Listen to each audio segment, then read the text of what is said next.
जज साहब अपनी ही माँ को वृद्धाश्रम छोड़ आए।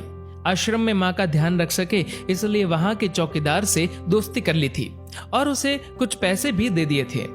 चौकीदार के पूछने पर जज साहब ने चौकीदार को अपने दिल की बात आंखों में आंसुओं के साथ बता दी कि घर में पत्नी है जो माँ के साथ बदतमीजी से पेश आती है और पत्नी के कहने पर दोनों बच्चों ने माँ से बात करनी ही बंद कर दी।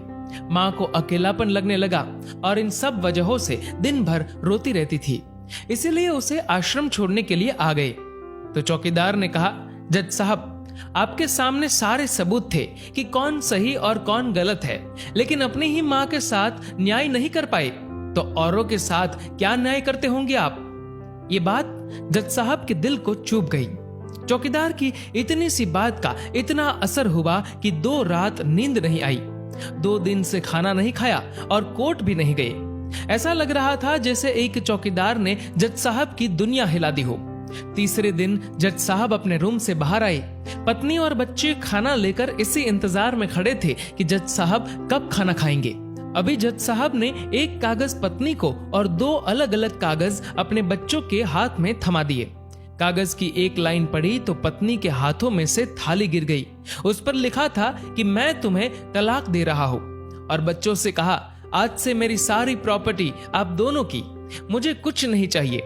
बच्चों ने उन्हें जबरदस्ती कुर्सी पर बिठाया, हाथ जोड़कर पैरों में गिरकर इन सब का कारण पूछा तो आंखों में आंसुओं के सैलाब के साथ जज साहब बोले कि मैं मेरी 65 वर्ष की माँ को आश्रम छोड़ के आया हूँ, अनजान लोगों के भरोसे छोड़ के आया हूँ, और आप सब कारण पूछ रहे हैं। हम लोगों को शर्म आनी चाहिए। रोज मेरे कोर्ट से आने के बाद माँ रोती थी कि बेटा प्लीज मुझे वृद्धाश्रम में शिफ्ट कर दो।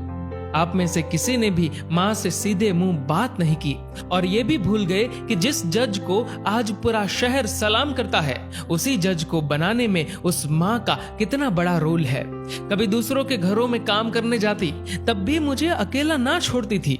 ऐसी भगवान समान माँ को मैंने आश्रम में छोड़ दिया, और वो भी ऐसे लोगों के भरोसे जिन्हें ये तक नहीं पता कि माँ को क्या बीमारियां है। खुद को कोसते हुए जज साहब कहते हैं, दूसरों पर फैसले सुनाने वाला आज मैं खुद हार गया। मैं जज नहीं बल्कि गुनहगार हूँ, और मैंने जो गुनाह किया है वो शायद कानून तो माफ कर देगा, लेकिन ईश्वर के कोर्ट में वो कभी माफ नहीं होगा। ये कहते हुए जज साहब बोले कि अब मैं अपने पापों का प्रायश्चित करने जा रहा हूँ। मैंने अपना सब कुछ आप लोगों को सौंप दिया है, और अब अपनी माँ के साथ आश्रम में रहूंगा और उनकी सेवा करूंगा। पत्नी से जज साहब ने कहा कि याद रखना, आज तुमने उस माँ को आश्रम भिजवाया, तुम भी एक माँ हो, कल तुम्हें भी कोई आश्रम भेजेगी, तब तुम्हें मेरे इन शब्दों का अर्थ सही मायने में समझ आएगा। ये बोलकर जज साहब आश्रम के लिए चल दिए। आधी रात को चौकीदार भी जज साहब को देखकर चौंक गया। आश्रम के अंदर दाखिल हुए तो देखा माँ सो रही थी। करीब जाकर देखा तो पूरे परिवार की तस्वीर से लिपटकर रोते हुए माँ सो गई थी।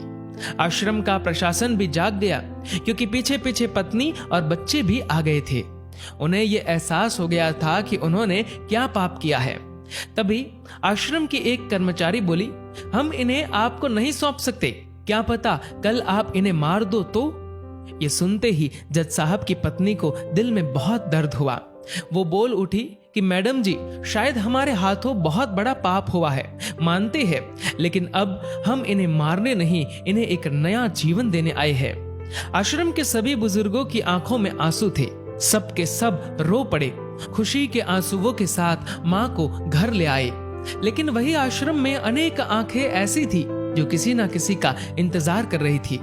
माँ तेरा कर्ज मुझसे अदा क्या होगा, तू अगर नाराज है तो खुश मुझसे खुदा क्या होगा। दोस्तों, इस कहानी को लेकर आपकी क्या राय है, नीचे कमेंट करके जरूर बताएगा। और दोस्तों, अगर आपको ये वीडियो पसंद आए तो इस वीडियो को लाइक करेगा और ज्यादा से ज्यादा लोगों तक शेयर करेगा। और ऐसे ही और भी इंस्पिरेशनल वीडियोस के लिए सब्सक्राइब करें हमारे यूट्यूब चैनल को और फेसबुक पर फॉलो करें हमारे पेज को। धन्यवाद।